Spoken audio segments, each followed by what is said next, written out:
All right. Hello, everybody. If you could please chime in on the chat to let me know that you are seeing this, that would be great. I have a new chat client, so I'm trying to figure out if everything's working okay. I don't see any chats. That's not good. All right. 3 viewers. Looks like okay.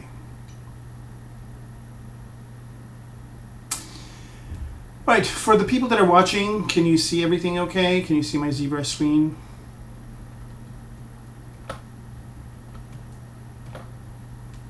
Right, I'm getting absolutely no responses.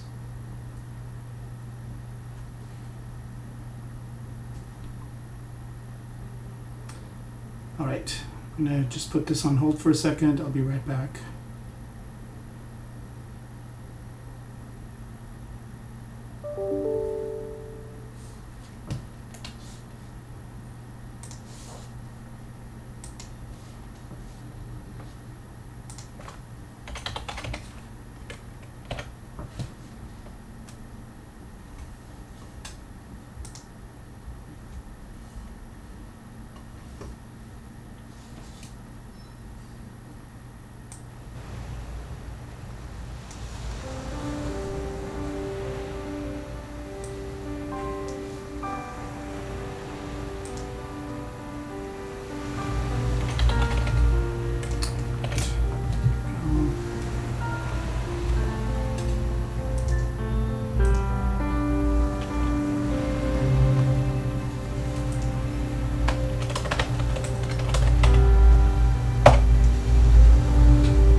All right, looks like we're good to go. So let me go ahead and get started.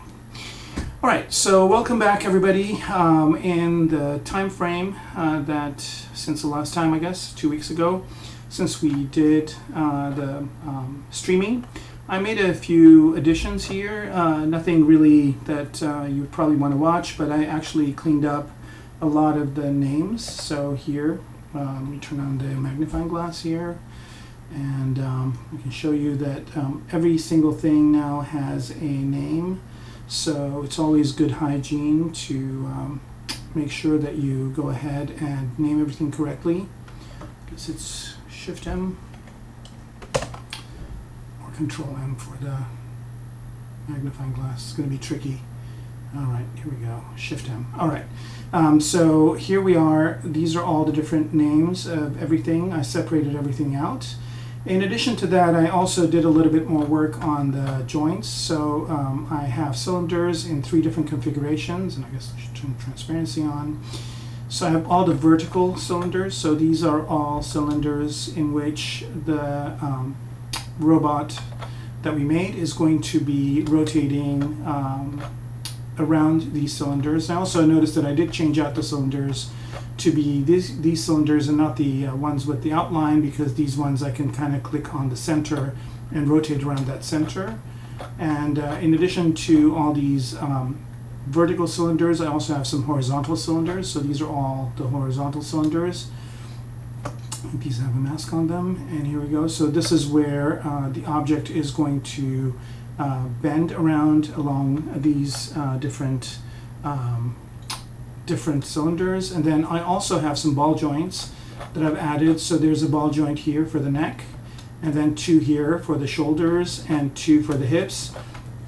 If I was to make this humanoid, I'd probably have a ball joint here too, but I'm getting away with that, kind of mimicking a robot that I have, a maquette, and having those be these joints right here. So it's going to rotate around this way, and then the foot can rotate around this one right here.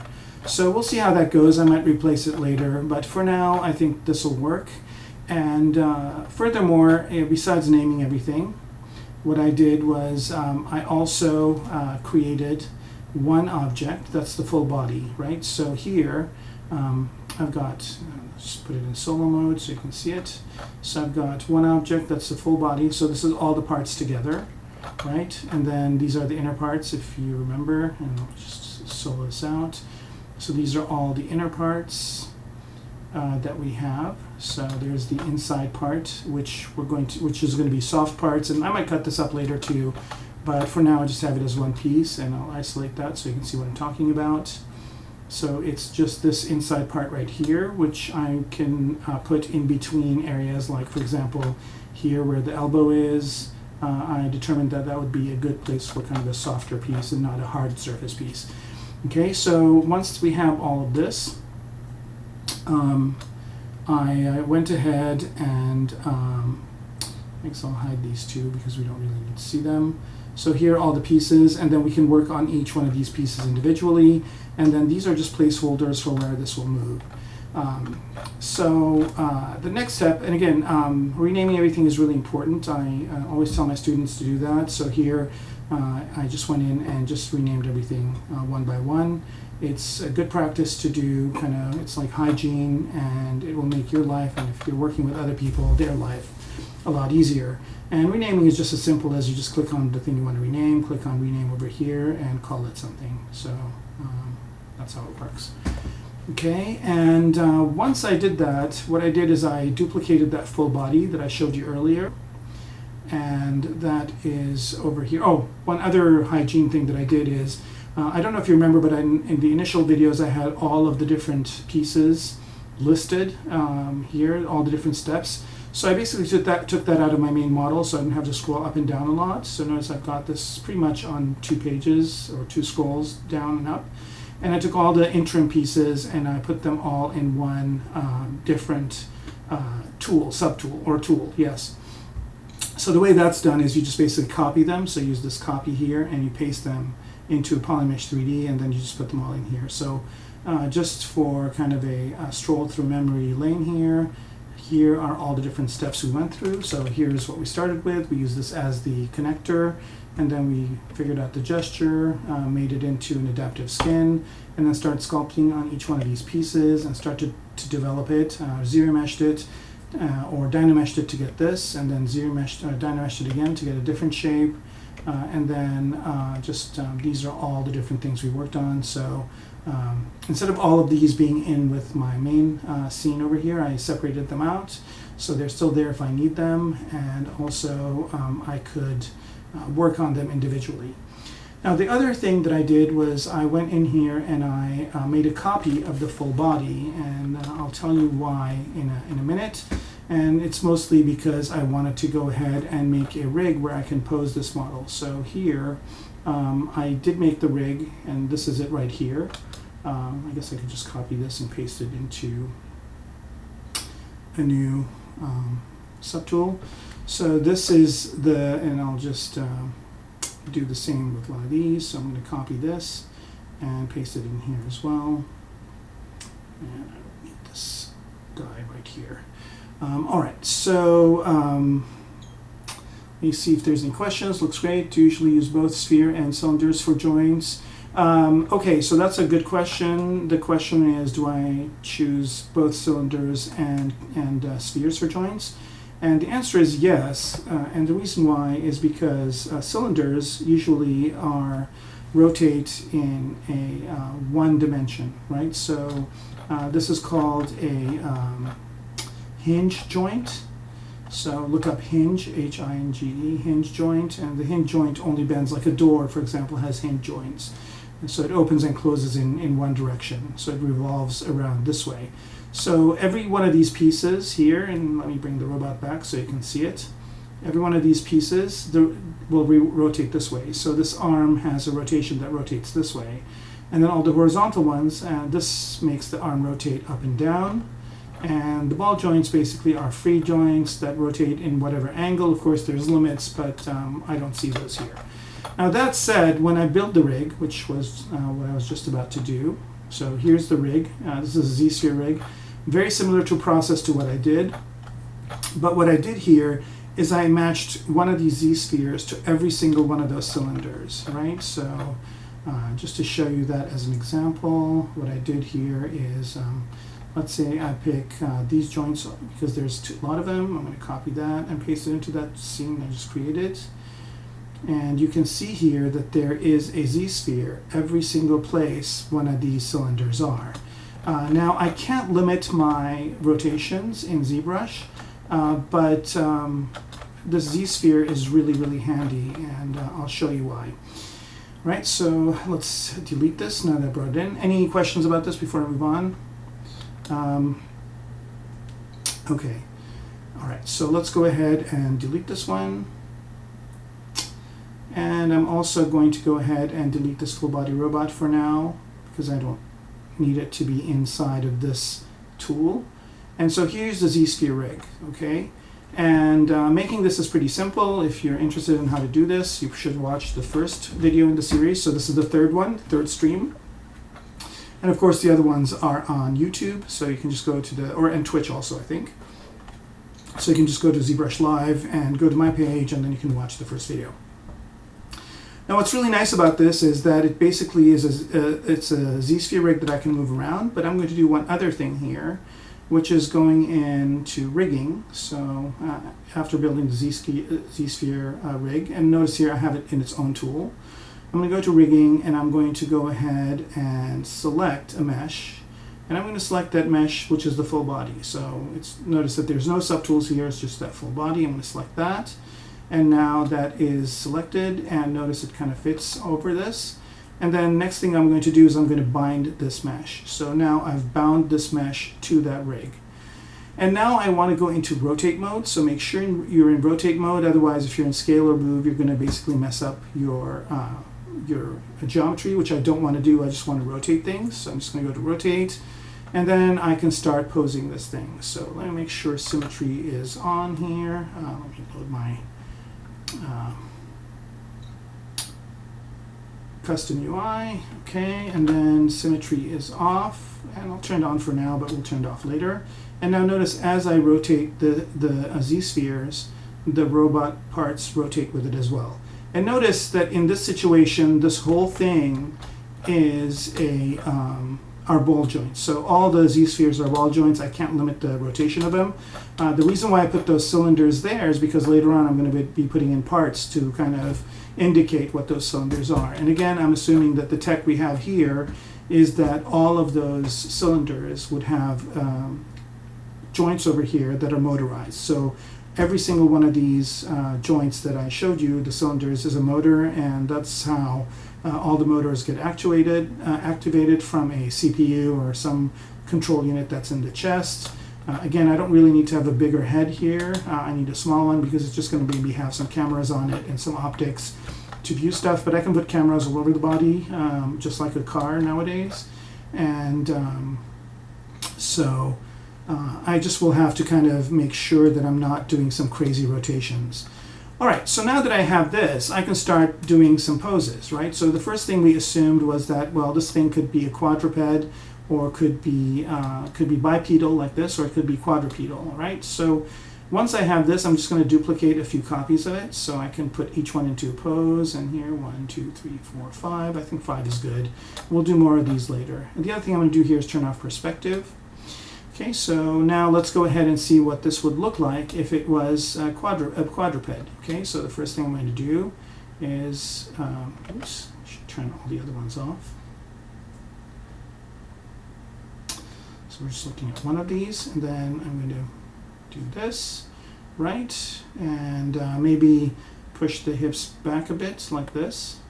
Okay, notice that again, I'm just on rotate mode.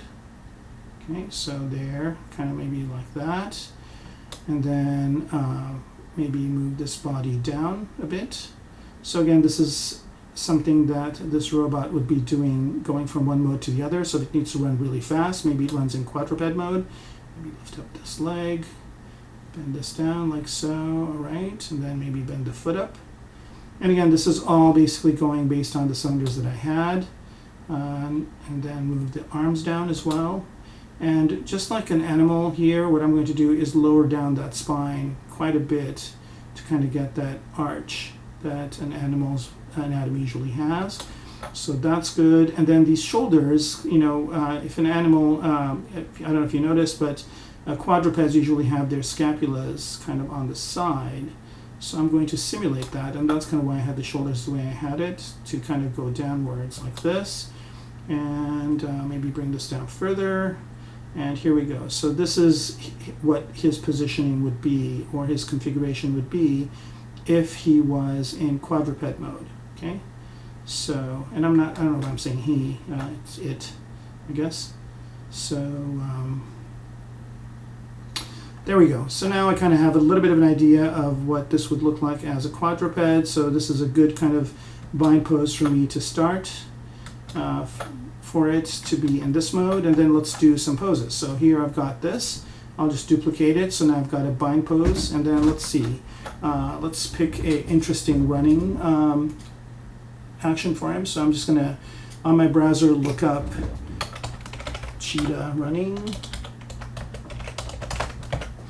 bring up some reference, and here there's a bunch of them. So we'll do one where he's full stride. So here, let's say he, once again, I'm going to hide this one. So here, let's say I'm just looking at reference, both of his legs are out like this, these are out like this, and then these arms are out like that. Okay, so this looks very symmetric, and I can just very easily break symmetry by turning symmetry off, and then maybe giving this a little bit of a kind of a juxtaposition. And what I see here is if a cheetah is running, his head is really low, and he's bent down just about like that. And then the arms are out this way and this way. Right, so now I've got this thing just kind of full on running. So that's one pose. And then I'll pick this first bind pose that I had and duplicate that. Let's move this one up. And then I've got this one here, and in this one here, he's going to be more kind of collapsed down. So what's happening here is that he's kind of running again. I keep calling him a he. I guess we're just going to dub this thing a male. At this point, it looks like the legs are out a bit, like so. And then what's interesting is that the back now hunches over, down like this. And the arms go through, underneath, and back. Right, so now, and the head's kind of a little bit more down like this. So here I'm just basically looking at reference, and once again I can break symmetry here and have this be a little bit more like maybe this arm goes down like that, and this looks a bit like this. So the minute you add, you break symmetry, you add a little bit more realism. Of course, you can also give it a little bit of a contrapposto here to add to the realism. Here we go. So now this doesn't look very good at this angle, but if I rotate it down a bit maybe, and by the way, with Z-spheres, if you want to rotate the whole object, you do it through deformation. So here under deformation, and I think, let's bring the floor up here. Yeah, I'm going to be rotating around X. So let's change the rotation to X here, and let's see. That's not looking too good. Oh, not X and Z, just X. All right, so he'd be more like this. But this rotation, notice that the rig doesn't go along with it, so maybe we'll just do it this way for now. We'll just rotate the whole body down. Do I have another one? No, that's right.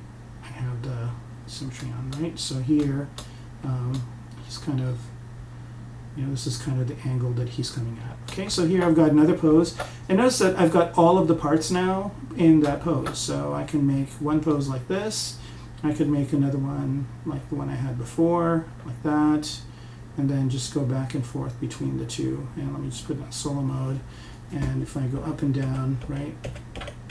So you can see I can get some animated poses for it. So this is basically, we had the quadruped pose, which is this, then running fast, and then just kind of collapsing down, kind of going back and forth.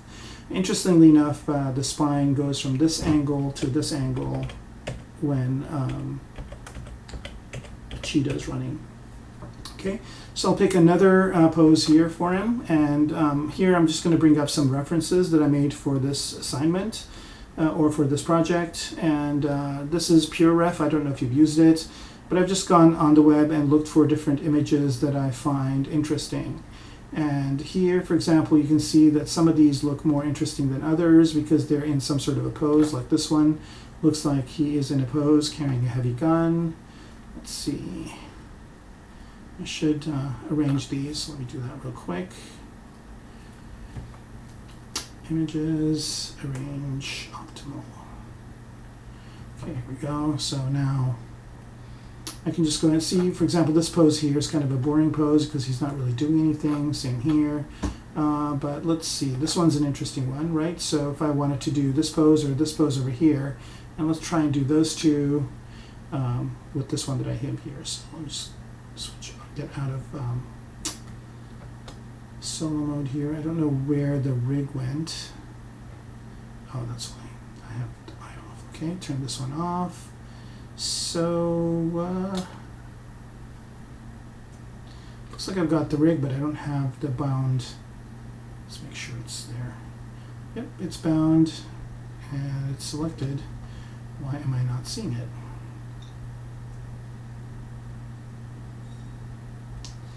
There we go. I had it in solo mode. Okay, so here is that object, and so now what we're going to do is we're going to match the pose that we're talking about. So the first one, it looks like this leg, okay, I'll turn off symmetry. This leg is back. This is rotated this way. And let me check and see if there are questions. All right, we got Otis Alum here. Hey, how's it going? And then people are saying hi. Hi, Barry. And hello, everybody back. And okay, so now this foot is kind of more back towards this way, and then maybe this foot is a little bit to the front. And it's always kind of good to have the floor. I'll just bring that up just to make sure that this person is positioned on the floor itself. And what's nice about ZBrush is as you move your object, the floor moves up to meet it. Unfortunately, it also meets up with the other objects here, so I don't think this is going to work. I can always add a plane, but here I just want him to be kind of comfortably standing up and supporting himself. So again, just a very simple kind of positioning here. And we'll lower this one down a bit. Let's see if he's, no, this one's what he's resting on. This is what's holding him up. So just minor hip adjustments here. And notice just from the top here, this looks like a more natural pose. And then looks like his body is bent a little bit this way. So again, I'm just going to rotate it. And by the way, you can also rotate around. So here I can rotate him this way, or maybe you rotate him about a little bit this way, give him a little bit of a contrapposto. This one's up, this one's down, and then this arm here is down this way, and he's kind of doing a thumbs up. So this is moving forward and up this way.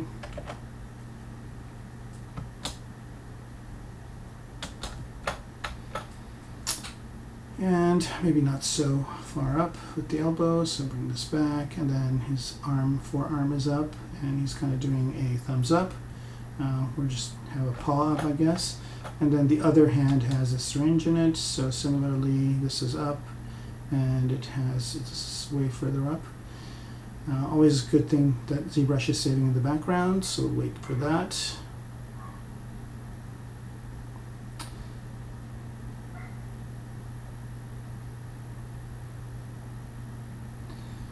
Alright, I think I'm going to turn undo history off here so that it saves faster. And let me bring this up. So he's got a syringe that he's holding in his hand, but his arm is way up like this, like that. So maybe this is way lower than where it is. Right, and his head's turned this way, so I'm just going to go ahead and completely rotate his head in this direction. Okay, now what's really great about this is that if I like this, right, And I'm going to individually be working on this, and let me give him some weight here by moving this up and kind of giving him a little bit of an elbow bend in the knees.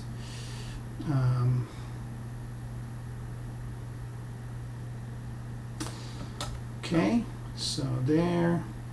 And then what's really great about this is that any of these really is that if I, so here, and he's also looking down. So I'm just trying to match the pose that's in my image. So here he's looking at that. He's basically getting ready to administer a shot to a disaster victim or something like that.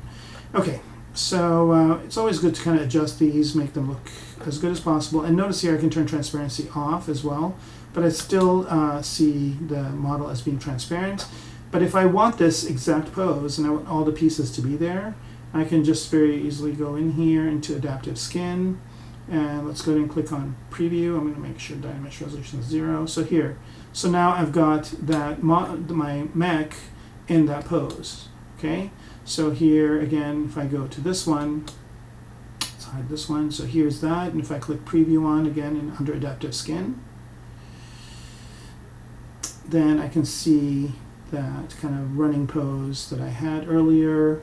And same with this one right here as well. So here is kind of the animal bind pose, and then again, let's go to adaptive skin and turn on preview. And here I've got all the pieces. So once I sculpt these pieces individually and get them to look the way I want to, I can just replace whatever's in here with them. All right. So any questions on any of this before I move on to the next stages? Can you turn off the rigging visibility and still be able to position the model? You mean kind of be able to position it this way? The Home Foundry is asking that question. So let's see. Yeah, somebody said you can press A for preview. That's right. There's always hotkeys. A is for preview. Sometimes I'll just be pressing hotkeys, and sometimes I'll go digging through the menus. But yeah, A is definitely the way to kind of turn preview on and off. The Foundry, the Home Foundry, can you repeat your question? But I don't think you can rotate things here. So once you're in preview mode, you're in preview mode. Otherwise, you have to actually see the rig underneath as you're moving things around. Now, I don't know if ghosting works here or transparent ghost works. Yeah, you can turn on ghosting if you want, if that's kind of a more, a better way for you to see what's underneath. But I think you actually have to see the rig to be able to grab parts and move it. So you're not really moving the actual robot itself, you're moving the rig, and the rig is kind of bound to the robot pieces, and they're moving according to that. Okay, so maybe this one would be more realistic if it was more like so, right? Okay, so I did a bunch of these as well. So here's one set, and then I did another set on my own, which I think, is that over here? No, I think I have another set somewhere in here. Yeah, here we go. So here I've got another set that I did. And let me go ahead and turn transparency off here and turn on solo mode. So I did one like this, which kind of looks a little bit more realistic. And then I did one of a kind of a sloppy run after a fall, let's say. Here's one where he's just kind of laying down, watching over a cliff. And then there's a bunch of other ones that I can reposition. So this is a good thing for me to do at this point in the workflow, because I can go in and check and see if my, think of some maybe poses for my character and see if those poses work, like if they're still compelling, so that all the proportions and everything that I did still work in an action mode. So a lot of times in concept design, these types of things are done in 2D paintings, but it's always fun to have them like so, because this way I can kind of get a better idea, maybe put a few of them together if there's an army of these things, and be able to see them more realistically. Okay, so yeah, it's really super useful to be able to kind of pose your your model this way and get an idea of what it's going to look like. And then once I start building the individual pieces, then what I will do is go back in and pick a pose that I like maybe this one. I think this is really compelling. Maybe put it in perspective mode, maybe find a composition, maybe that's a good place for it, and then start putting in all the other pieces to accommodate that pose. And again, I probably need to have a bind pose, but again, looking at it this way, I can also tell what I need to model and what I don't need to model, right? So it makes my life a lot easier. All right, so moving on to the next kind of part of this, let's go ahead and bring back the first part that I had, which is over here, and where I had all these cylinders. I don't need to look at these anymore. I just have them there to remind me what part goes where. And what I mean by that is, okay, so supposing I'm going to be putting a piece in here, right? So I'm going to just duplicate these cylinders, and I'm going to pick a couple. Let's say I'm going to pick these two. And notice that I've got them mirrored. That's fine. And what I want to do is I want to make these maybe a little bit thinner. And this is where they are going to go, about there. Now what I can do is I can just, once I have these in position, notice I'm not really moving them too much because I know those Z-spheres will be there.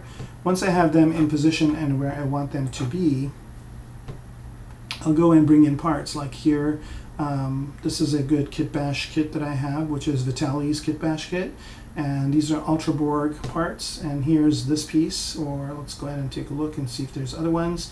So this usually comes up here in ZBrush, up on top, and I like to put it on the side because I can just kind of scroll two parts this way, and I'm just trying to find a cylindrical part that will be good for that. And let's say I pick this part right here, right? So now I basically have that part selected, and I can just go ahead and insert that part here instead of what's there, right? So I can just go ahead and just center this along here. I'm just going to delete what's hidden. I don't need to keep those since I made a copy of it, so I still have a copy of this. And what I want to do is I want to replace these with this part that I just picked. So now that I have that part picked, I'm in transpose mode. Let me go back to draw mode here and just draw out that cylinder, right? So now I can draw that and move it and scale it. And what I like about Vitaly's Ultraborg kit is that a lot of these are sub D, so you can play with them and have them not break. So you can change, for example, the scaling, and unless you really, do something very aggressive, you can have this be a piece that you can just kind of place over here. So now I have a nice kind of cylindrical motor piece that I've maybe put together. And the reason why this is happening is because of its symmetrical. Just going to kind of get it back to where it was initially. Right there, and I'm going to resize it first. So here I'm going to first resize it this way. Make it a bit fatter. Like so. Right, it's still not coming at the right angle. Right, let me make sure my other parts are deleted. And I'm going to make sure that this thing is right at the center of them. Yep. That's what messing me up. Perspective was on. Okay, so now I just go back to draw mode and draw one of these things out this way. There it is. Then go to this and change the size this way. Bring this in, move it over. Okay, so I've got this part here, and this is going to replace that cylinder, right? And this is going to be fully fledged. This is what's going to be in its place. So maybe compress it down further, like go to the center. Usually the better way to do these so you don't kind of have this issue that I'm having is to do this.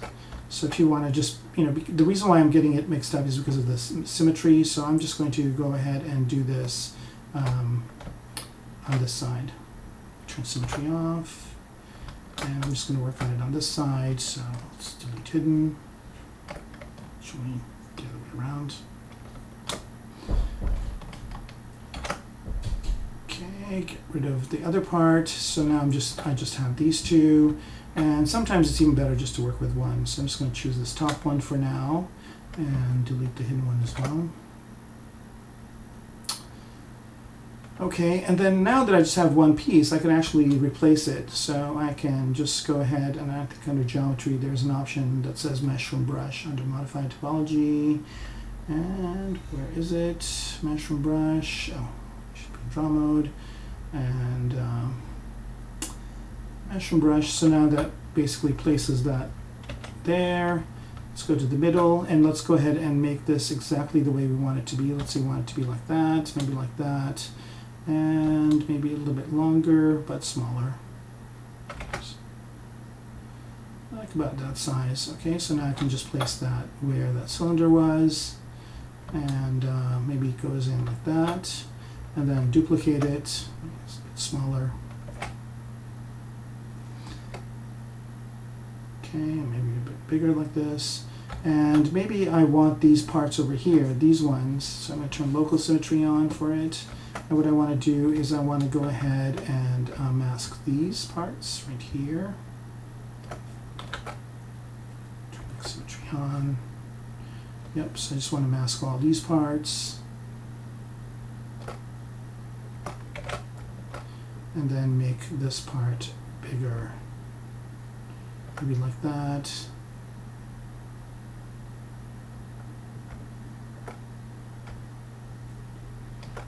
And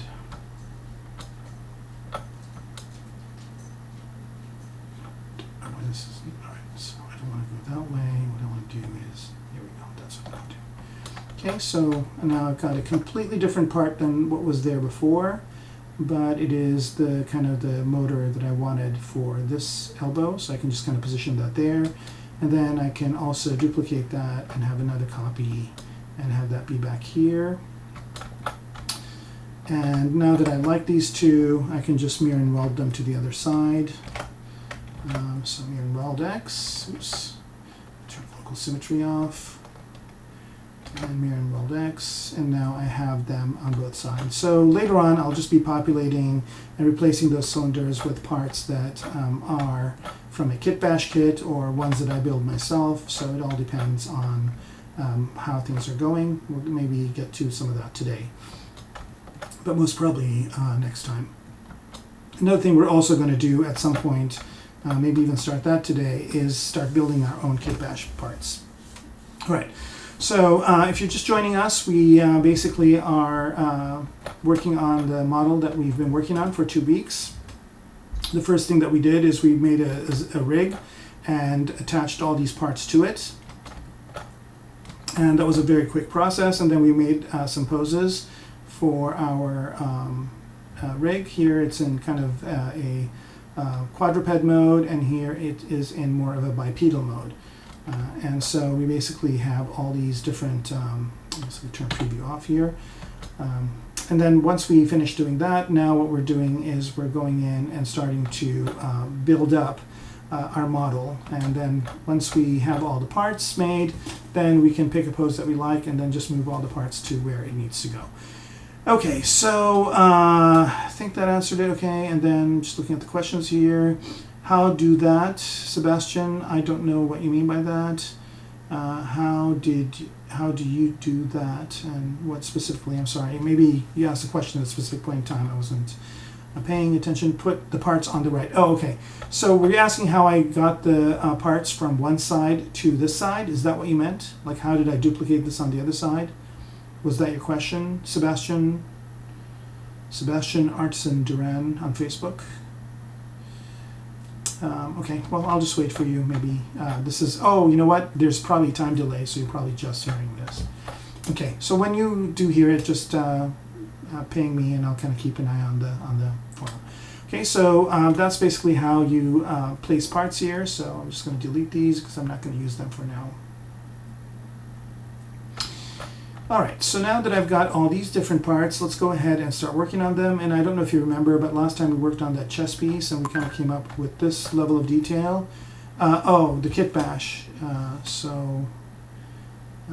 did I get the kit bash to put the parts on the right? Okay, so the way the kit bash thing worked, and I'll just do that again real quick.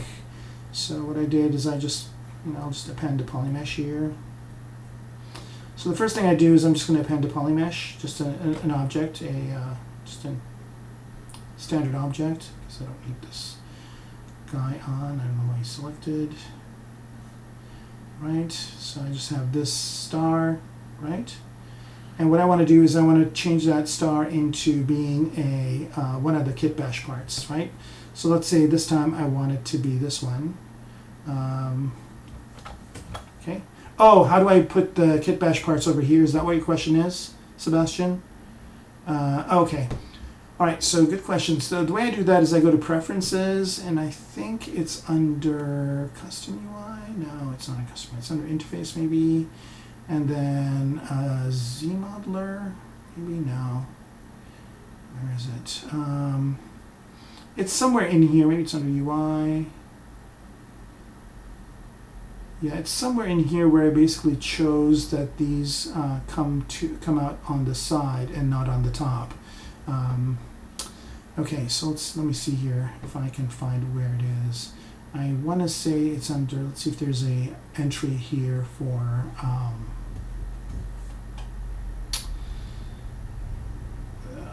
If I can find it in the next couple of seconds, I'll tell you. But if I can't, then that would be a good question for #AskZBrush. And by the way, if you don't know about #AskZBrush, it's great. You can ask any question you want to the Pixologic people by tweeting something with the hashtag #AskZBrush, and then they'll do a video and show it to you. But here, let's see. I think it's under Interface. I think it's here somewhere. And let's see. Palettes, maybe. No. Definitely not navigation. Oh, let's see if it's miscellaneous. Nope, not here either. Yeah, I can't remember where it is, but I know that it is in here in this list. Under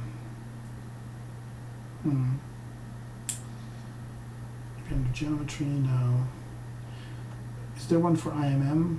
Insert mesh, insert multi-mesh brush. Let's see one more time. It's under Interface, UI.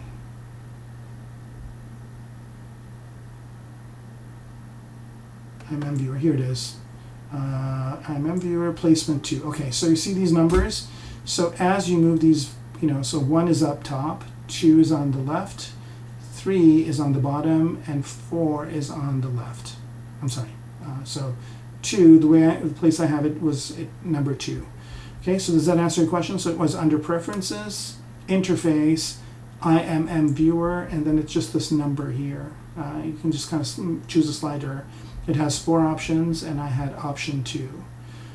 And the reason why I like it on the side versus on the top is because there's more resolution from side to side than there is from up to the bottom. So this gives me more screen space to work with.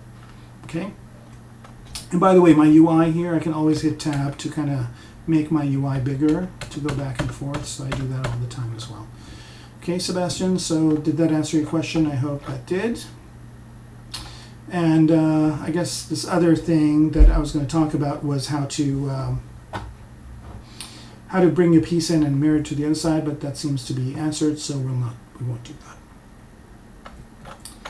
All right, so now what we're going to do is where I kind of left it off was I was talking about how last time we sculpted this part.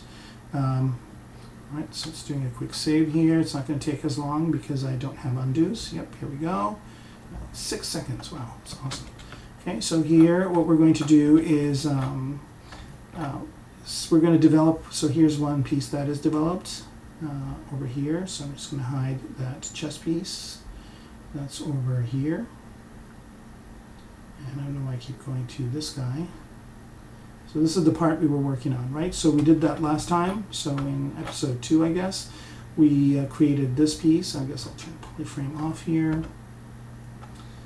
And so what we're going to do is we're going to work on some of these other pieces to bring them to this level of detail and get them to work for us. Okay, so again, it's always good to have reference up when you are doing this work, because that way you can see what you're working on. All right, so here there's some interesting stuff that I found in ArtStation and ZBrush Central and the web in general. So I'm just kind of looking for a certain inspiration. This one looks pretty cool. So notice here that these parts are pretty simple, but then they do have some kind of structure to them. So let's go ahead and do that. So here we'll go ahead and do the arms. So remember, I broke this up into smaller parts, so I can individually go to those parts and work on them. So let's say I want to work on the forearm, and I kind of like what's going on here. It's kind of really simple, but also effective. And so I'm just going to go ahead and choose the forearm here, and I'll turn polyframe on so I can see it. And what I want to do is I want to go ahead and make this part into what I intend to do. Now, funny enough, there seems to be this little doohickey in here. When I turn transparency on, I don't know what that is. I think I accidentally put a insert mesh object here. So, oh, it's so weird. Okay, so I can very easily get rid of that by doing this. And going to display, visibility, Pro All, and delete hidden. Okay, so now what I need to do is figure out, did I obliterate my tool menu? I did. Okay, so now what we want to do is we just want to work on this arm piece right here. Okay, so again, I don't really care about messing this up, because I still have the full body upstairs, not upstairs, but up here. So then if anything happens to it, I can go ahead and bring in these parts again. Sometimes it's always good to duplicate it as well. So why don't I just work on a duplicate? And so here, I'm just going to go ahead and go to the Move tool and use the Move tool to create that type of shape that I want. Okay, so I'm just want to make sure I hide that one that I was on. So it's going to be something like this. So there's going to be that cylinder coming in like so over here. So I need to leave room for that one. Do I have mirroring on? I do. Good. Okay, and then just kind of create this type of shape. So this is over this way, this way. So there seems to be less of a shape over here. So what I'm going to do is go in here and let's see, there's some new messages. Right, so here I'm just basically working on the minimal amount of form that I can to get what I want. So first I'm just starting with this very simple kind of quad shape and just creating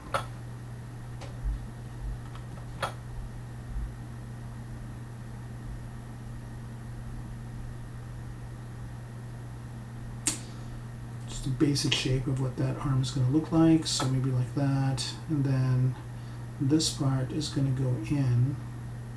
So here, for example, I noticed that I don't have enough geometry, so I'm going to have to add another edge loop. So I'm just going to move these edge loops back, and then go to ZModeler brush and just pop in an edge loop right about there, and then go to the Move tool and move this one back. So I'm going to get this kind of a shape. So I noticed that I'm working on the reference, but I'm not showing you what I'm doing because you don't see the screen. So this is the forearm I want to emulate. So notice that there's this hit over here where it basically bends in. And so I'm trying to make an arm that looks a little bit like this. So I really like that shape, so I'm going to use it. It's so funny because I was talking about these, but I wasn't showing them. So if that happens, please let me know in the chat, and I'll bring it to the forefront. Okay, so here's this. All right.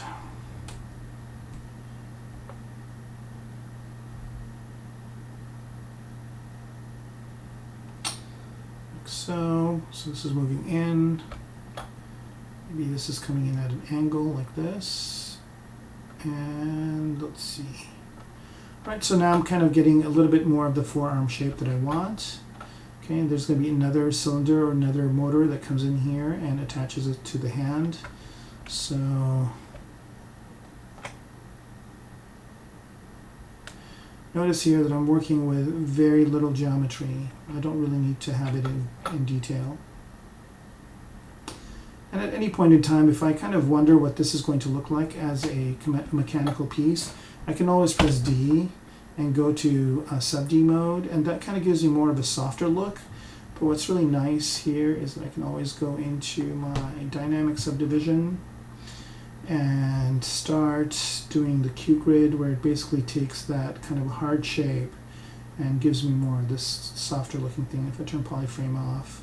So now I'm getting kind of more a hard surface looking object, but I'm still working with those few polygons. So I'm still working with, let's see, how many is this? So it's about 64. So I'm working with 32 polys, or I'm sorry, that's not correct. Is it? Yeah, it's 64, so half of that, because it's mirrored. So it's 32. So I'm just moving 32 points around, and I'm getting some really good detail.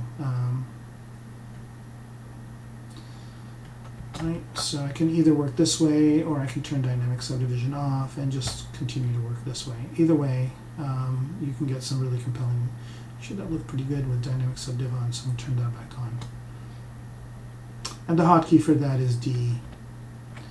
You notice here that if I smooth things off, it just basically, I can kind of work here to get that continuity going.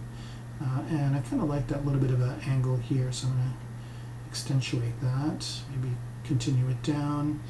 So here again, I'm working with very low subdivision levels, very low number of polygons, and I'm doing design to get something more along the line of what I want. All right, any questions? None so far. All right.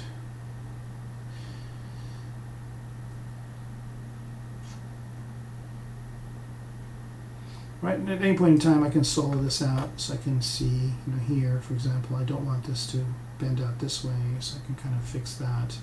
It's always good to always go around your model and see what it's looking like. Let me move this over like so.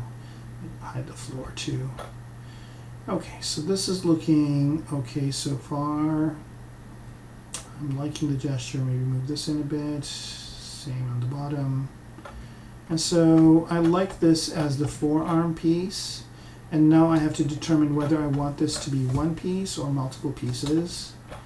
Let's see what it looks like as multiple pieces. So to change this into multiple pieces, so I'm going to turn dynamic off here, and at any point in time what I could do is I could separate out the subtools and have them be separate pieces. So like if I want this top piece to be one piece and then this to be another, I can do it that way.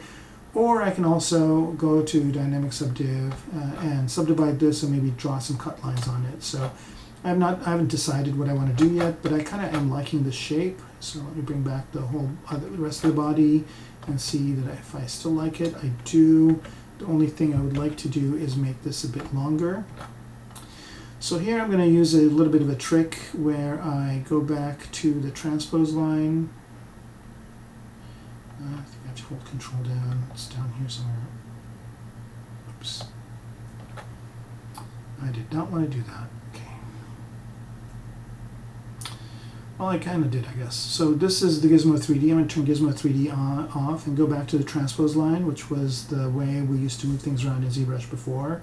the gizmo, and then click on this. And now what that does is basically puts my axis where I want it to be, which is along that. And I want to make this arm a little bit longer, like so, maybe rotate it in a bit. Right, so it's the same exact thing that I had earlier. The only difference is that I am making it a bit longer and positioning it over here, right? Okay, so that's the 4 arms. I'm just basically going to leave them and move on to another part. And this is something that I do all the time, which is not stay on one part for too long, because then you get obsessed about it, and what you want to do is you want to work on separate parts and kind of get an overall shape. All right, any questions? No questions at all? Okay, good. Do we have new people? We do have some new people. For those of you that just joined us, what we're doing at this stage is we're taking all these separate pieces and we're starting to develop them further into maybe secondary forms and secondary shapes, and trying to kind of iron out what they're going to look like. So first we did this forearm right here, this one, and we used dynamic subdiv to get kind of a softer look here. And by the way, there's a whole range of that I can do here. So I can get this to be really kind of super sharp edges or softer edges all the way down to that. And I can also choose the coverage, so I can get a shape like this out of it as well. So I have a lot of iteration I can do on just this one part, just by moving these sliders around to get exactly the design that I want. And this is a pretty super powerful way of doing it. And I can choose bevel, so now this is round, or I can use chamfer, where it will give me more kind of rigid edges, like so. All right, so I can choose what my, again, all I'm doing is just moving these 2 sliders. So I'm moving Q grid, and I'm moving the coverage. And if you get weird, funky things like this, if you turn constant off, then it kind of fixes it for you. Constant means it's a constant angle, but at certain points it can't do it. So if you turn that off, it works. So I'm just going to go with this type of a look right there. Okay, so now moving on to the upper arms. I'm going to be doing the same kind of thing where I need to find an upper arm that I like, and I'm still going to stick with this upper arm here, which I kind of like. So I like the way this is formed. So I'm going to do that same thing over here. Maybe go to the move brush, choose a bigger brush size, and make this kind of that shape. All right. Don't see any questions, so that's good.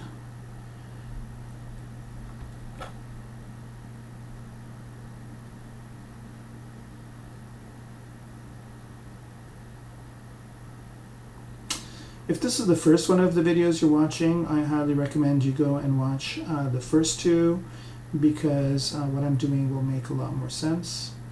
And so maybe before tuning in 2 weeks from now, you can do that. So I'm basically going to be streaming every other Tuesday for 2 hours. I start at 7 and end at 9. It's in the schedule, but if you want to kind of continue to follow along, that's kind of the time frame. Okay, so now here I'm getting a really interesting shape. Let's go ahead and see what that looks like as a dynamic subdiv. And let's go ahead and again, give it that Q grid option and see if I can pick a good interim shape for it. So that's good. And again, I think this one is going to work with this number of polygons. I don't think I'm going to have to add another edge loop. And I try to do that. I try to keep things as simple as possible for as long as possible. That way, if I need to make changes, I can make quick sweeping changes without having to do a lot of backtracking. Okay, so it's going to be that second cylinder is going to go in here, and it looks like maybe I need to change this to maybe about there. Also chamfer, not bevel, and yeah, about right there. Okay.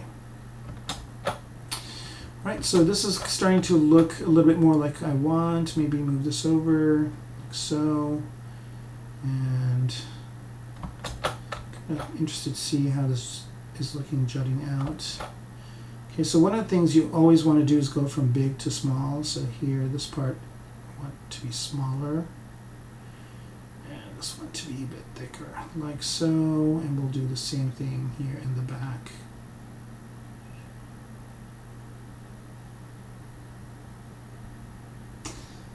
All right, and maybe make this more this type of a shape. And again, can't stress this enough as to how great this is, just working with very, very simple pieces to get them into place. Now I like this, however, I don't like the angle of it, so what I'm going to do here is rotate it maybe a bit like this, and like that, and maybe move it over this way.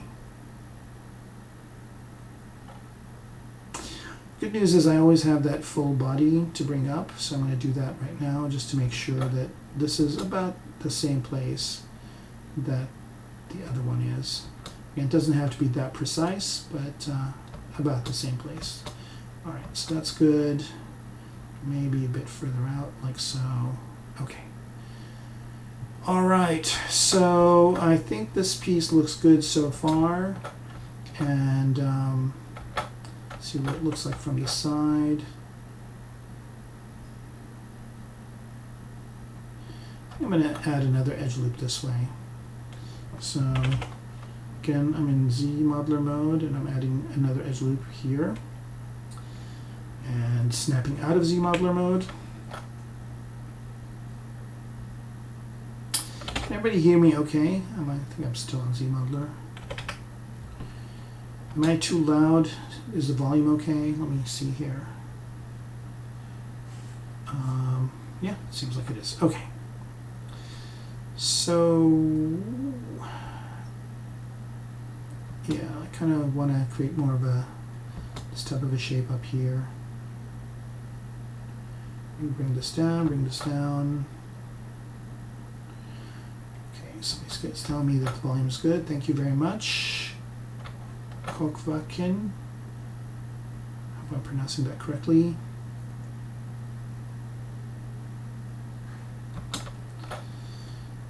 Alright, I think I like what's going on here. Maybe bring this one back. So again here, just rotating around. Maybe I'm going to solo these and see what they look like as individual pieces.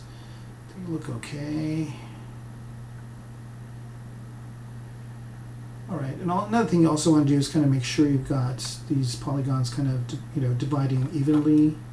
And I think that is going to do it for this piece, more or less. And I'm trying to match some sort of anatomy here. I don't have to because it's a robot, but it is a humanistic looking robot, so it has to have at least some suspension of disbelief of it being proportioned like a human. Okay, so that's good. I'm going to actually take a chance here and see what this would look like if I made it wider like that. A little bit taller. Actually, that looks like it's a bit too much. Move the whole thing forward and rotate it back.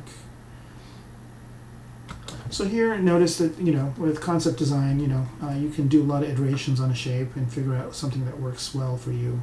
So I think this is good, like right about here.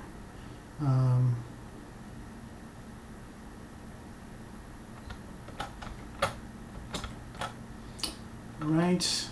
It's a little bit too wide because I'm kind of looking at it in proportion with the forearm, and it's definitely a little too wide. Maybe make it a bit narrower on the bottom. There you go. Alright, so that piece is good. And now let's move on to another piece. So here I'm going to go ahead and bring up my reference and see if I can find a shoulder joint that I like. Sometimes it's always good to bring in real things too, to see like how they've done it. So here's how they've done this shoulder joint, which basically is very limited because this will turn around, but it can't bring the arm forward, so I'm not going to go with that. Here's a really interesting one. I don't know if this will function, but it looks cool. This one looks good too. So I'm just looking for something that would be a good compelling shoulder piece that I can get inspired by. For example, here, this is not really a shoulder piece, it's just the top part of a gun, but it kind of has an interesting shape. So I'm going to try and emulate this as the shoulder piece. Okay, so let's move PureRef out of the way. And by the way, the reference application that I use is called PureRef, and it's a free package that you can get. And it's really good. There's another one called Quadro, I think, that's really good as well. And it depends. I've seen artists use both, prefer one or the other. But let me see if I can bring up the about for this. Yep, it's called PureRef, like that, and it's pureref.com, so PUREREF.com to get it, and it's super, super useful. I use it almost every day, and I've got a bunch of reference sheets like this that I build, and it's really easy to do them. So plug for those guys because they're doing something really cool and for free, which is always a good thing. Okay, so now we're looking at this piece right here, the shoulder piece, and what we're going to do is start to emulate that gun part that we had over here. So we're going to try and do that type of a shape. Okay, so this is going to be attached to this part. So it's going to go into that part over there, and so it's going to also attached to this part by 2 cylinders. So again, at this point, it's always a good idea to kind of see what that attachment is like. So it looks like there's one piece that's going to go in this way, and let's see if there's any horizontal cylinders as well. So there's going to be a piece that goes this way. So these are the 2 joints that I have to account for. So maybe this one here, this vertical cylinder can go with this arm, and then this horizontal cylinder will come there, and then here for this part right here it's going to be a ball joint, right? So remember the ball was there before, so I'll bring it up, right? So this ball joint is going to be what connects this up here. So now that I have that information, I can go ahead and start formulating the shoulder based on what kind of shapes I need it to conform to. Alright, so again, moving to the move brush here, and I'm trying to get this in the shape that I want. So obviously I definitely need one more edge loop over here, right, and maybe one more over here. So I'm actually, I'll add the next one later. So again, go to the move brush and start moving this around to get that type of a shape that the piece I had. So this is going to have a cylindrical shape coming out of it, so it's just going to be a straight line. So for that, I'm just going to go ahead and use the clip curve and just clip this way. Then it's going to bend this way a little bit, so I got that shape going.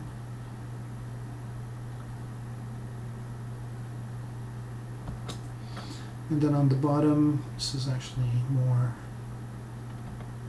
compressed. Of course, I can be putting pieces in there underneath to kind of make this work. Alright, so I'm going to turn on a little bit of music here so I don't have to talk the entire time. And I'm just going to be working. I think at this point you know what I'm doing, and every once in a while I'll stop and look at questions and answer them. Oh, I got a question. Stop the music. Okay, how do you adjust the mask so that even in low poly you get all the polys you mask? I found most of the time when it's low poly and you mask to group, it does not accurately get all the polys. Okay, so KB, to answer your question, so how do you mask in low poly mode? So when you're masking, so here when I'm masking, it's not going to mask anything, right? Because I'm not actually on a vertex. So when you're masking, you're actually masking the vertices, right? So here, I'm just masking this one vertex, okay? So I can move this whole thing around, but that vertex is going to stay where it is, okay? So when you're masking in low poly, make sure you mask the vertices. So here I'm just going to use mask or lasso. And if I do this, now I've masked all of those vertices, right? So none of those vertices are moving, and I'm just moving these ones. Does that answer your question, KB? You're on YouTube, so I don't know if there's a bit of a delay. I'll wait for you to respond.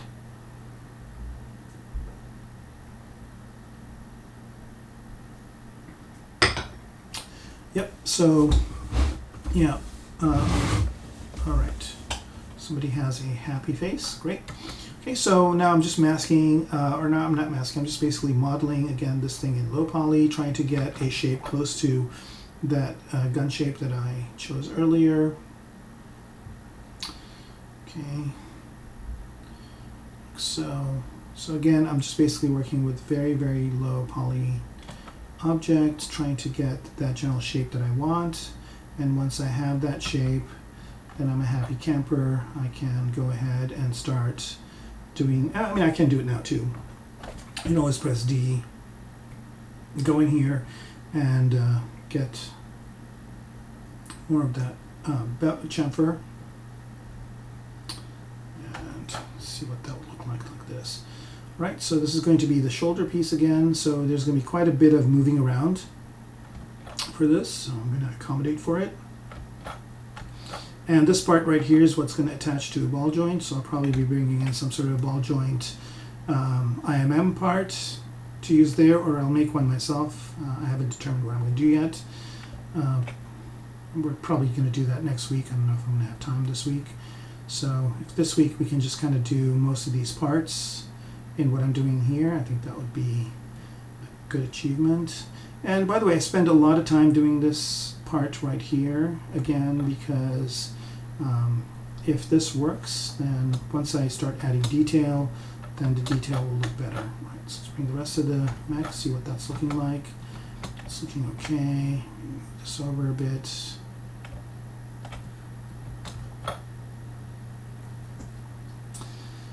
All right, I think maybe, yeah, maybe we lift this up like that. So this is kind of the most critical part right here, is the design, because this is where really the bulk of the work needs to be done, and this is a good place to get feedback from your artist friends or your art director. In this case, I'm the art director, so I get to decide, but if I do have an art director, this would be a good time to turn ghost mode on so I can kind of sculpt through the object. You know, you definitely don't want to be putting in a lot of work on something and have them not like it, so it's always good to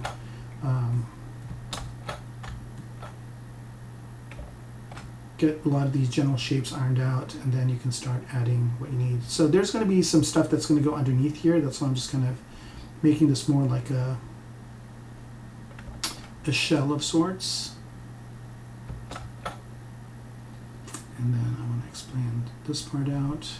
So there's going to be stuff coming out this way and stuff coming out this way to attach to the different pieces that I have. Okay. All right, let me see. Any new messages, questions?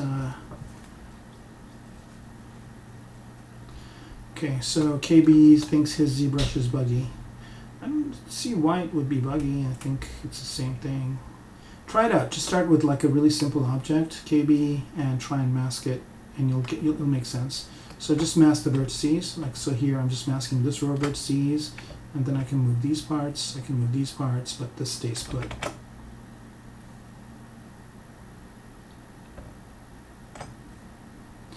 If your ZBrush is buggy, also, it's always good to kind of maybe uninstall and install a clean version of it.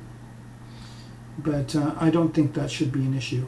Oh, another thing also I should mention is that you want to be in ZBrush's workspace.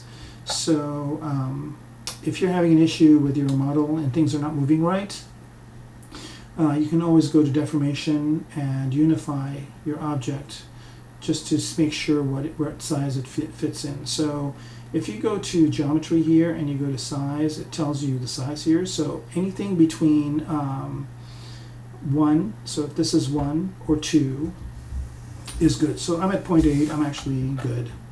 But another thing you might want to do is just go in here and check and see where you are, KB,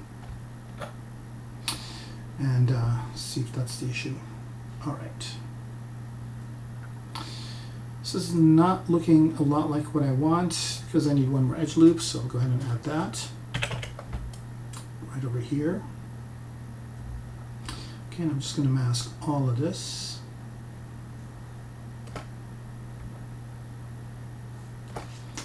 And go back to the move brush and move this down like so.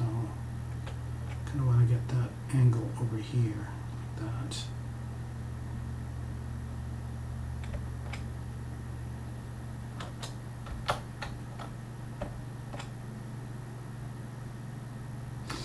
I don't know if that's working for me. So sometimes when something isn't working, what I like to do, and this is kind of a weird thing, but it might just do it here.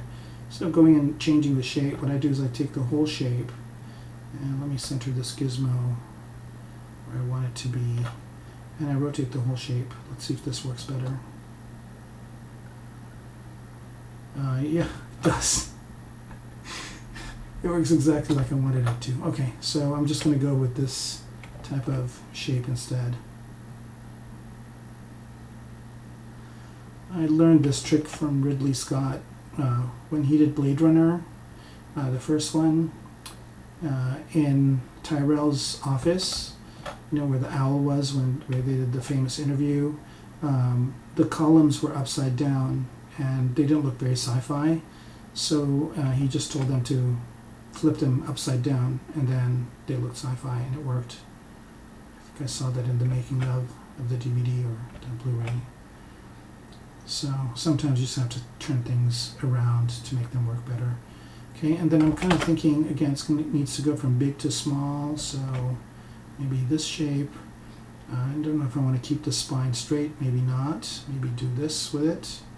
So there's that, and then let's see what the spine looked like. Maybe make this bigger, like so, because it's going to be a big piece, and then kind of have it taper down, and then have this taper down a bit this way. Again, really big design decisions made with the least amount of polygons to get a shape that you want, and then once we're happy with that shape, we can do all sorts of fun things with it. Okay, so here, and again, I'm modeling this thing as I want to print it out. I want it to be 3D. If it's in a movie, it's going to be looked at from different angles, and I want this thing to look good from any angle. So I'm not just doing a 2D painting in like half an hour and then throwing it out there and then having an art director check on it and then torturing the entire modeling and VFX group to try and make the thing look good from every angle. So you can make so many decisions if you have a 3D model concept than if you have a 2D concept. Let's see if this works, and maybe make it more angle this way. And again, here I'm just using the clip brush to get this to look the way I want. Okay, that's good. And I might want to make this a little bit bigger. Right, hang on. Got some new messages here. All right, so Samuel 2213, making verts is a little odd. First, due to the radiating of the mask. I don't recommend trying to mask low poly mesh with the masking brush. Make sure to do it with lasso. Yeah, that's a good point. I think what he's trying to say is that when I went to mask, so when I'm masking, and I'm not painting the mask on, so I'm not holding control down. I'm not in paint mask mode, right?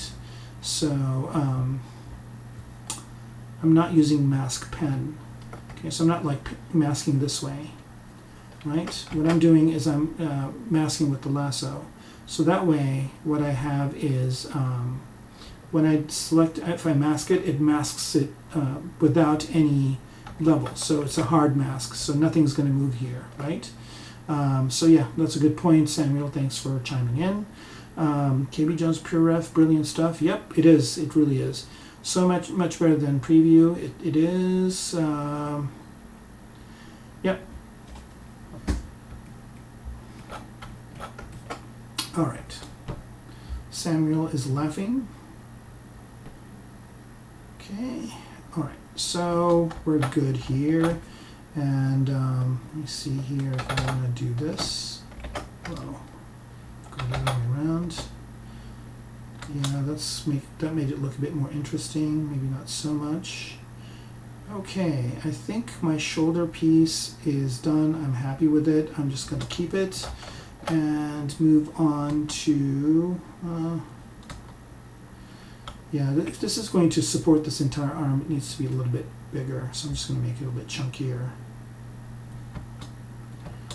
And maybe go up this way. So here, again, just minor changes, just to get kind of more of a compelling size.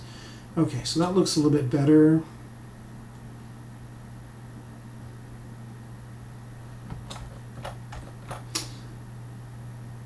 And it'll house what I need. Okay, so now it kind of has this football player look to it.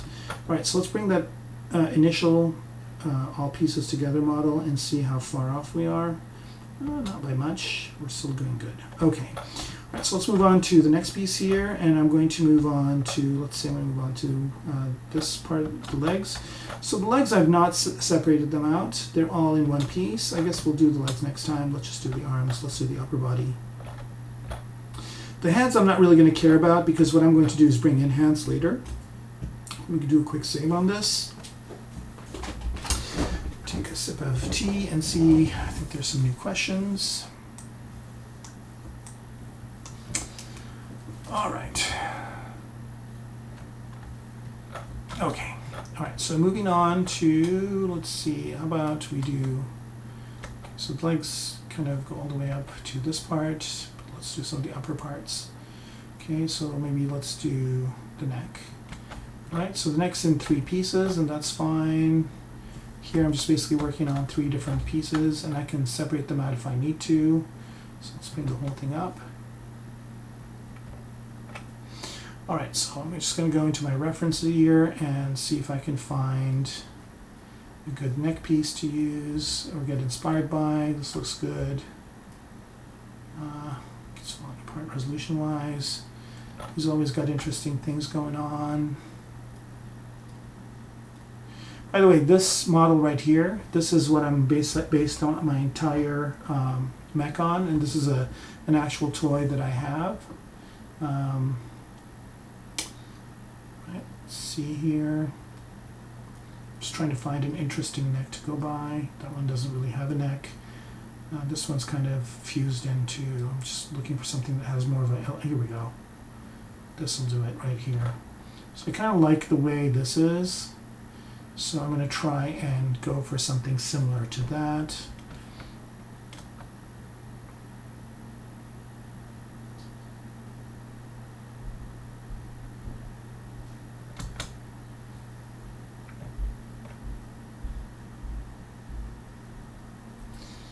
All right, back to music.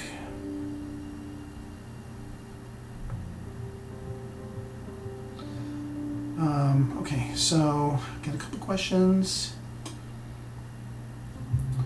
Oh, in ZBrush, if you find a bug, chances are it's some sort of feature. Not necessarily. There's a lot of really interesting stuff in ZBrush. I'm still finding gems hidden away. Okay, just in CModeler, select the edge and has an option. You can mask just that edge. Yeah, there is. That's a good point. So somebody was mentioning if I can just mask an edge in ZBrush, and you can. I'm sure there's different ways of doing it. I mean, of course, you can always draw a lasso around it, but there's also a faster way of doing it, and that's by using ZModeler. So if you're in the ZModeler brush, if you go to Edge Mode here, instead of Insert, which is the default, you can just choose Mask, Edge, and if you click on that edge, now it just masks that edge. Now everything else, everything else moves, but that edge stays put. Okay, so that's how you mask just one edge in ZBrush, is use ZModeler.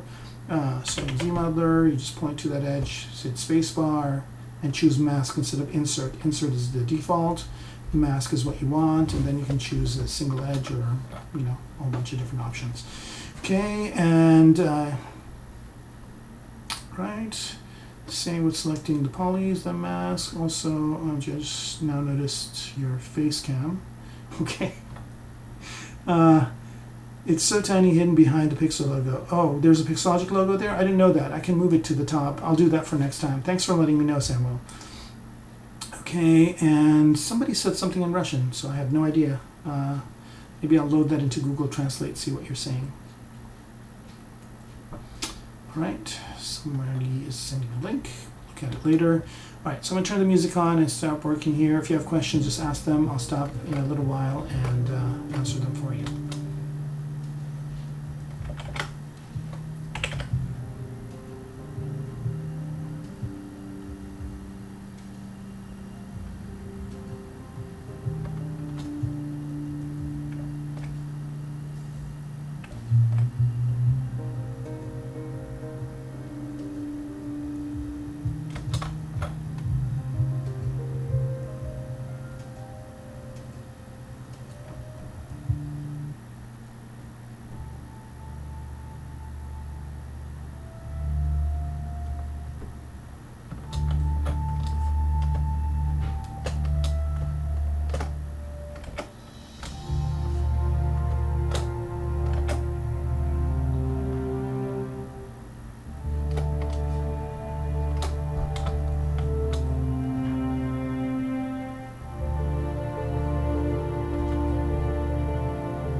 Chris Hyde says, nice time to open YouTube. All right.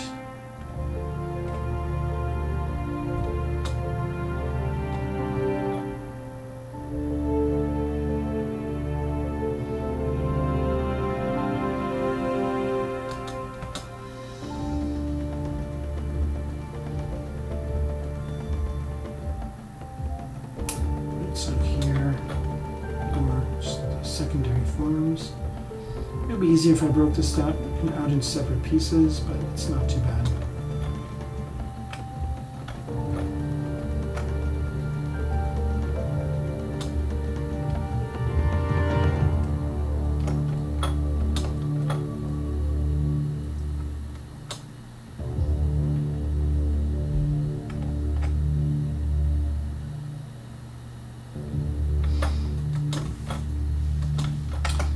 By the way, a nifty thing to do when you have multiple pieces like this, so let me just solo them out. So if I have 3 pieces like this, and I'm working on them, but they're getting in each other's way, a good thing to do is to turn on topological, and that way you're just touching on one part at a time.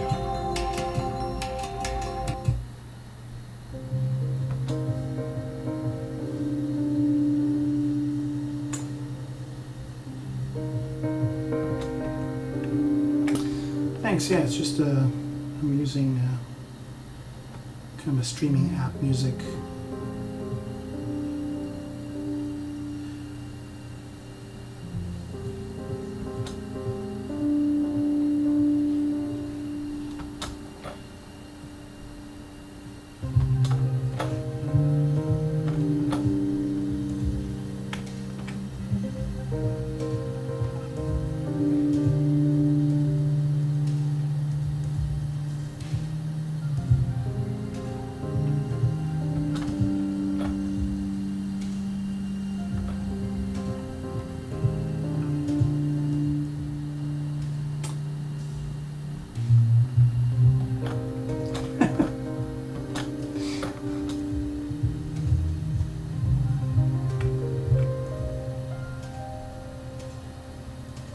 So, Kovac, and you don't know what I'm talking about. Are you a ZBrush user, or are you just randomly fell into this YouTube channel?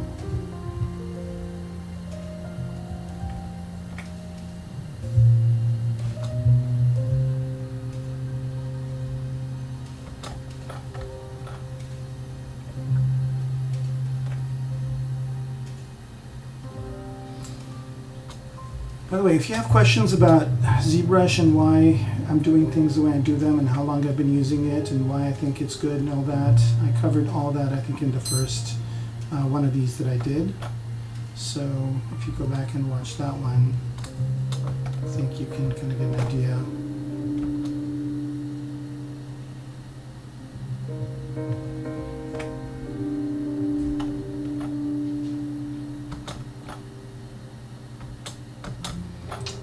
Let's work on this head piece a bit.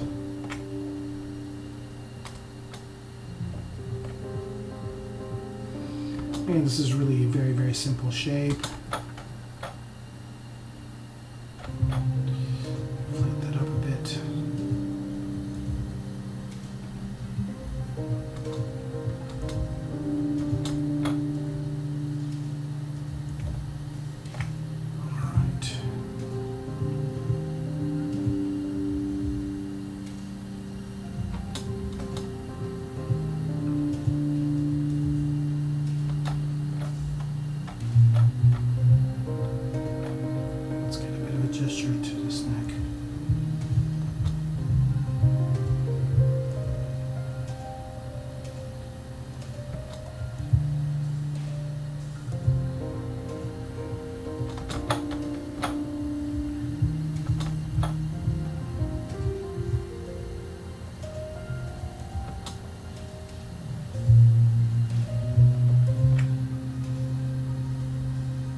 Looks good.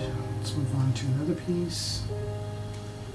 We did those already. We did the forearms. So the duplicates. I guess I'm just gonna accept these. Delete this one. And rename this one. Just forearms. Okay. The hands we're going to do later. All right, let's look at this part right here.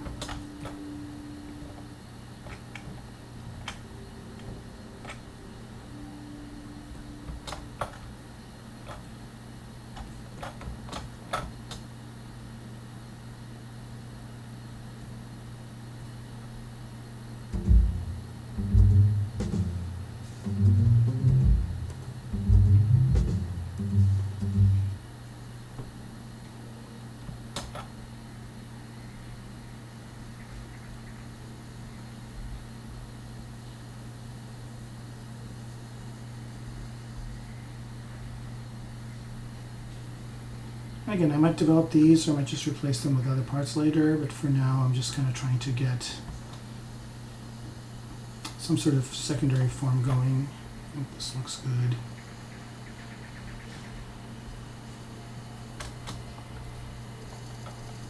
I don't want this to be too wide because the arms are going to, this shoulder part's going to bend, going to turn around, so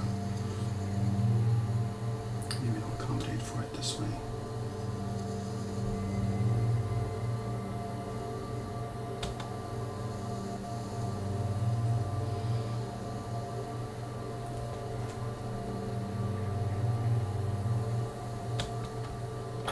Oh, Kvakin. Oh, okay.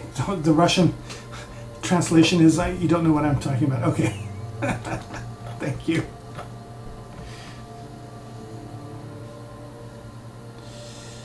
All right.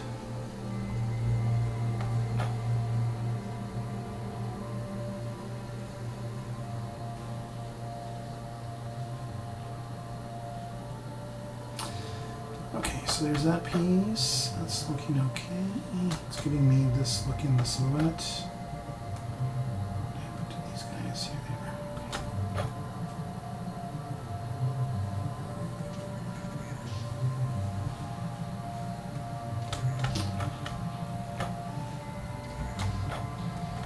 I'll work on this back piece. I think this is going to be a critical one.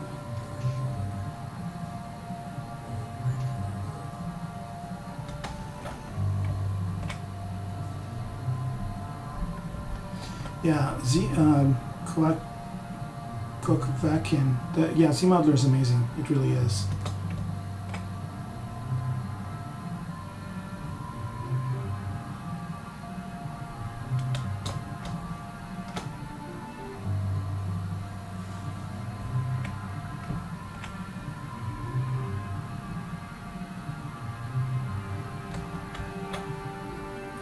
Yeah, ZModeler is one of those things where you know, you just kind of sit back and go, know that life isn't going to be the same after that. It's totally a game changer.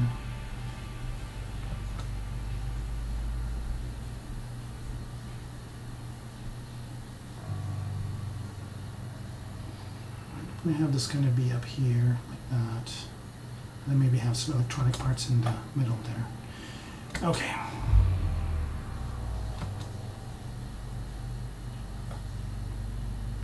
This piece is looking good. And then is this part of the legs? Yes, I guess I could start on this.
It's funny, when I stop talking, the questions stop too. I can still answer questions, guys.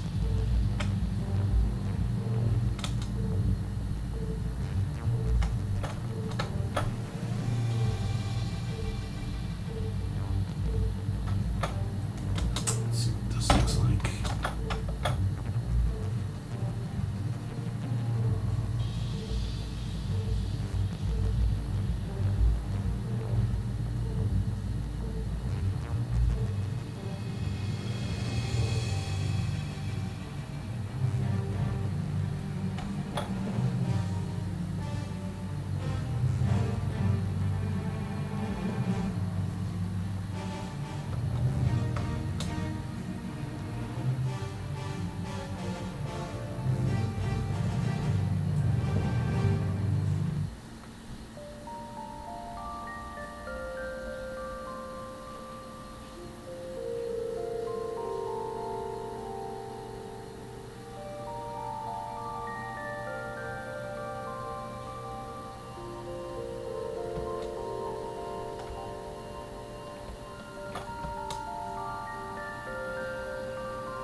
Am I freelance or working for a company? So I teach at Otis College of Art and Design and at the Art Center College of Art of Design, and I do work freelance. Yes, sometimes I work for companies. Currently, I am still freelance. If you know anybody who's hiring, let me know. I still want to teach, though. I think teaching is kind of an important thing to do.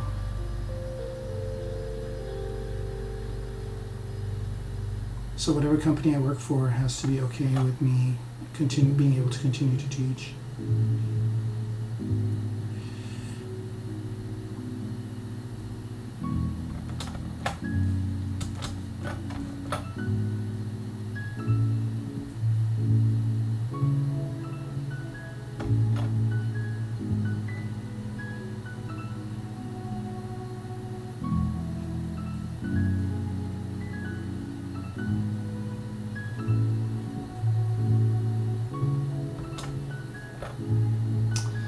I'd love to work for a company like maybe Kojima.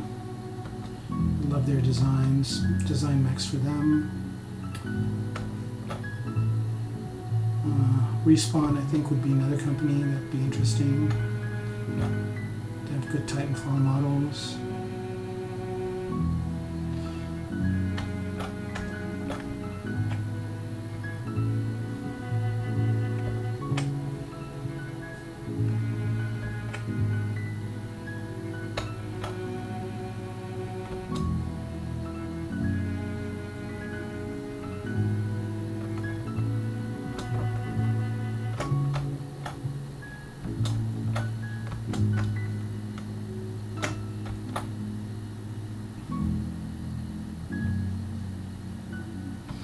at such low poly count, why work in dynamic mode?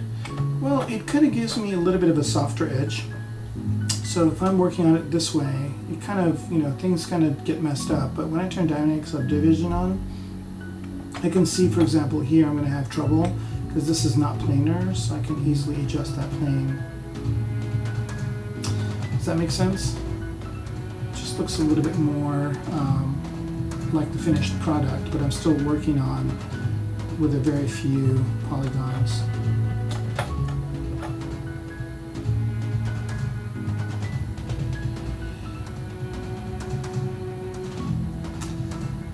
Work with the Halo people too. They have some cool mechie looking things.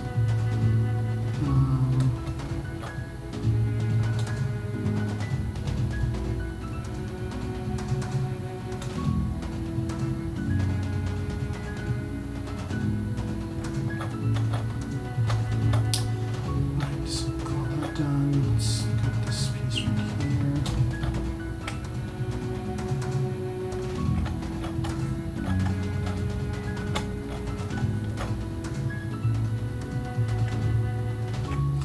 Is the music still loud? I can turn it down a bit more.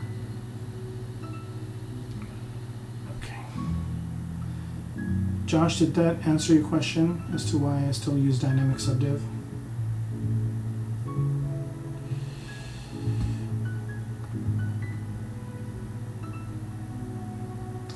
Alright, so we got about 15 minutes to go. What I will be doing, again, off stream, I guess, is maybe doing the rest of these pieces. I think by this point you have a good idea of what's going on. And then next week what we'll do is we'll start bashing this thing up, adding some kit bash parts, creating some kit bash parts, and also maybe adding some tertiary detail. See, this is the third one, so we have 5 more after this. On this project. I might continue to stream after that, I don't know, we'll see. See how my schedule is.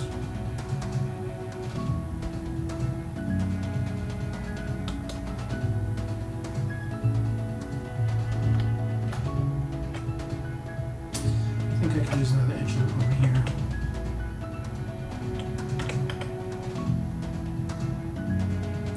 So you notice I try not to add more edge loops or more geometry unless I feel it's a good time to do it, because that's less stuff for me to move around.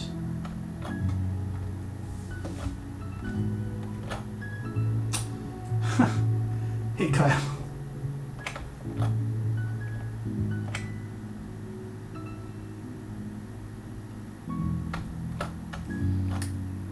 So that's looking good. So now I'm getting more kind of individual looking pieces. And here I should be looking at reference, but I'm not. I'm kind of getting some good leg shapes here.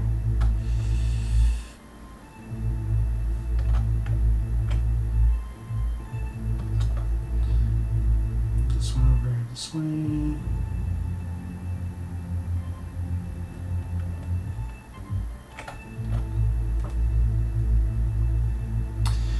Alright, it's amazing. I just all of a sudden went to 84 viewers. A whole bunch of people came in. So for the folks that just joined, I guess I'll do a quick summary before I end it, so you kind of go over what I did. And of course, these are always going to be available for you to watch after the fact on the Twitch and YouTube channels. So I think it takes a few days for it to get on YouTube, but it's pretty fast.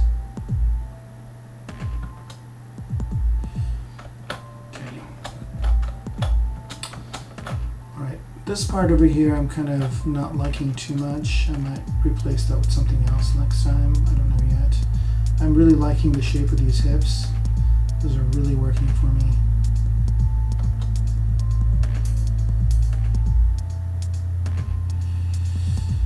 All right.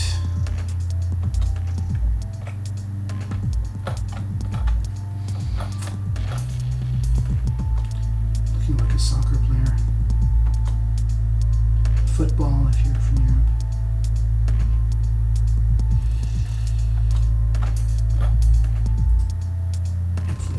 bit.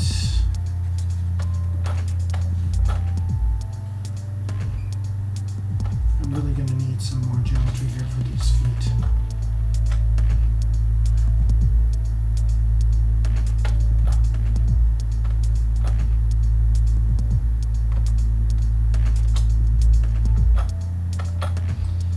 I might bring in kit bash parts for the feet too, I don't know. It's not way too long.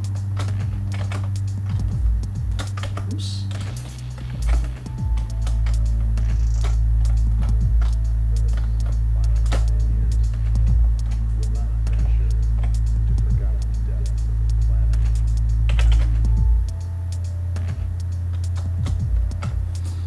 Alright, it's always kind of good to do one of these every once in a while, just kind of level off the floor. And then I'm going to do this mask. Oops.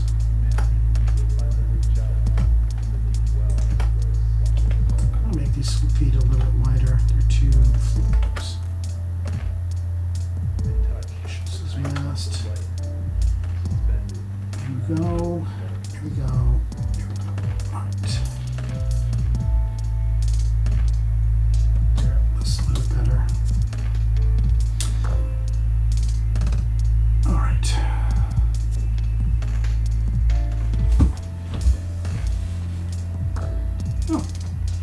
There's a Discord for Pixologic. I did not know that.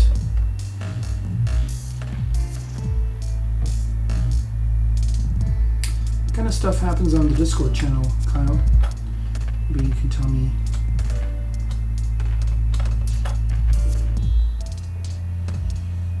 Okay.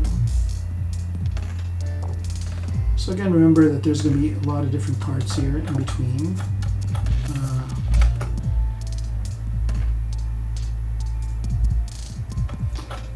Let me see the gesture here, going this way, this way, this way.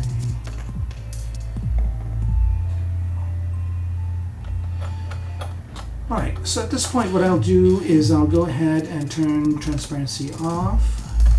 There is the full kind of secondary shapes. It's still looking like some of these maybe I have not done the dynamics of div, so let me do that real quick. So maybe this one. Is it in dynamics of div node? No. Actually, what I'll do is I'll just combine it and do some dynamics of div on all of them. Okay, so here that I have all this, what I can do is I can go ahead and there's a way to duplicate all these, everything that's visible into its own subtool. I need to remember how that works. Alright,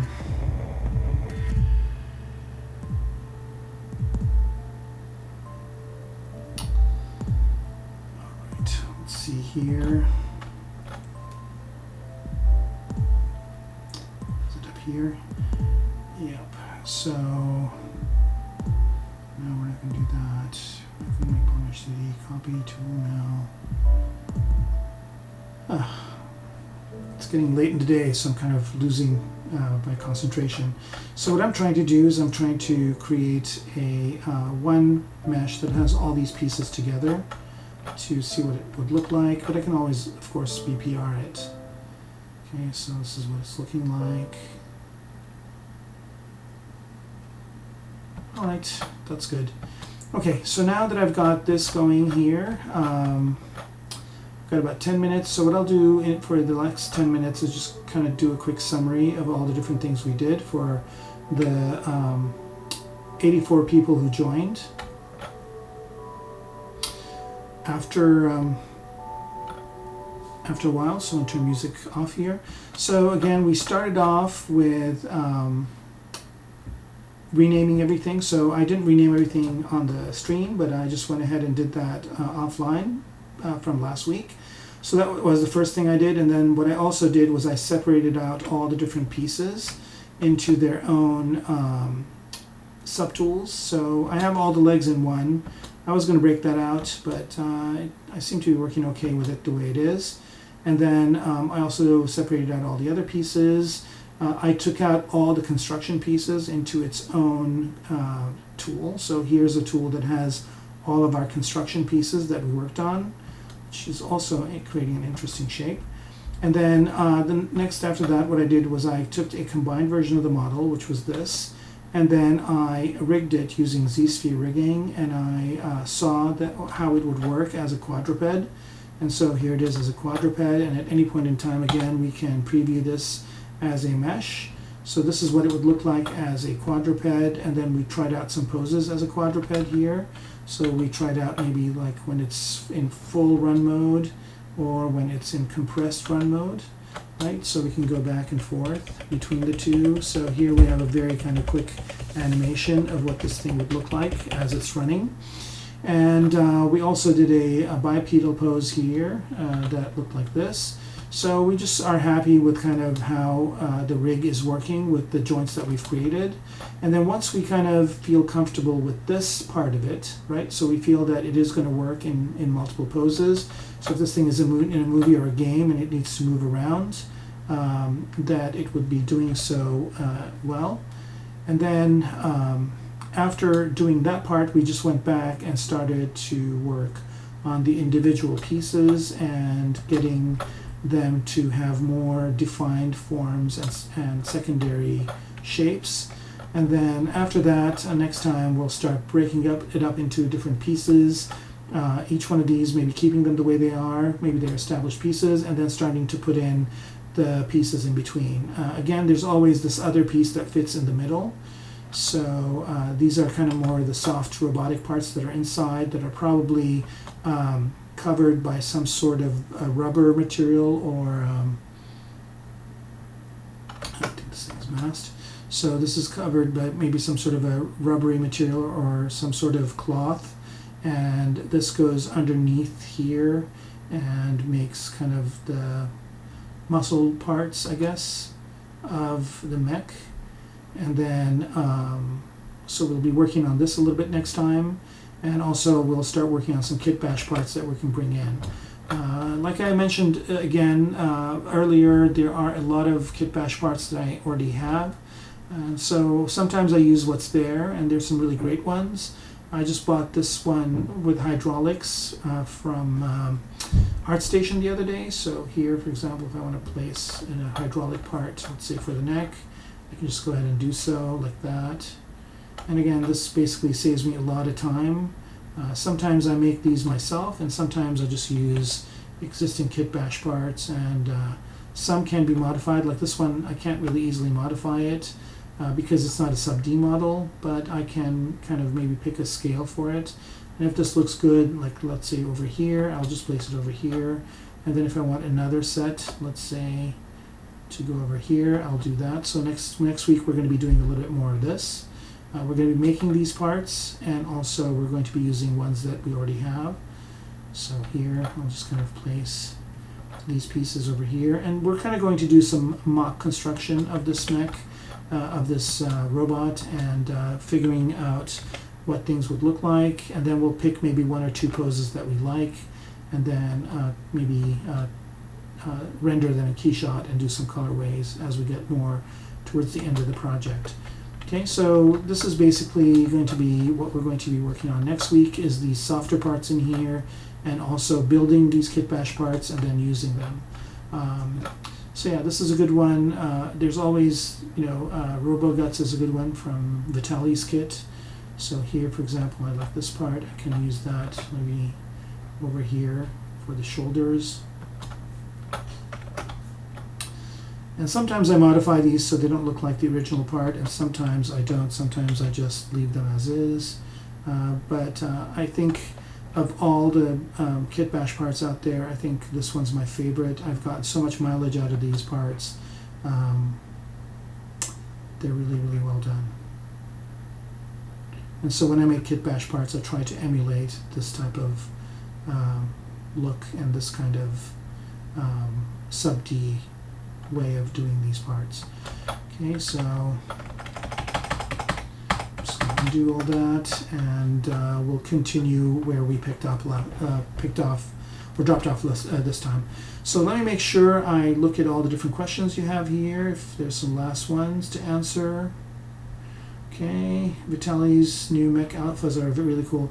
Yeah, that's true. I have those as well. So the person was mentioning that Vitali just came up with some alphas, and I think they're pretty inexpensive too, and they're really good. And also, there are a couple other folks that have alphas that are good too, and we'll be doing that towards the end. We'll be using the alphas. So, yeah, his new alphas are. I bought them already. They're pretty good. And I like simpler alphas as well, so I've purchased and made a few of those of my own, and so those are good for kind of adding the alphas together. So you start out with one, and then you overlay another one, and then you overlay another one, and get something really interesting, as opposed to having one that's already done for you, and then you tend to see that everywhere. Okay, so let's see, any other one worth the $20? Definitely. And then I think that was the last question. So with that, I bid you all a good night, and we'll reconnect next time. See you next week, or 2 weeks from now. I think, 2 weeks from today. All right, have a good night.